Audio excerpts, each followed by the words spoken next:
Произходът на тоталитаризма е най-ранният мащабен труд на Хана Арендт, донесла и международна известност.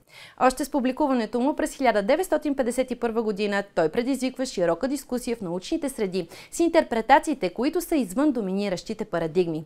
Книгата изследва европейския колониален империализъм от 1884 година до избухването на Първата световна война. Авторката се фокусира върху тоталитарното управление на нацистка Германия и сталинистка Русия, определяйки ги като двете страни на една и съща монета. Тоталитаризмът е дефиниран като нова форма на управление, която се различава от други форми на политическо потисничество, като деспотизъм, тирания и диктатура.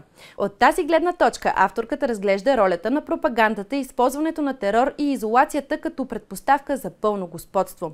Произходът на тоталитаризма се издава за първи път на български език в нейната цялост и включва трите й основни части – антисемитизъм, империализъм, тоталитаризъм.